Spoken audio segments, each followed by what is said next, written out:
قلم نزل على وشه منها وضحك بسخرية وقال: أول طريق القرب لمسة حتى لو ألم. انت أحقر إنسان شفته في حياتي. انت ازاي كده؟ انت دمرت حياتي. أيوة، أنا أحقر إنسان. أنا أحقر من كده بدرجات. أنا ممكن أعمل أي حاجة، أي حاجة عشان تبقي ملكي.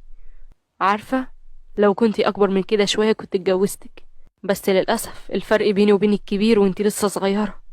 عشان كده شوهت مستقبلك، عشان مش هقدر أشوفك مع حد تاني في يوم من الأيام. مش هقدر أعرف إنك في يوم حبيتي واتخطبتي واتجوزتي زي الناس. ما هو لو ما بقيتيش ليا مش هتبقي لحد تاني. مش ممكن. انت إنسان مريض.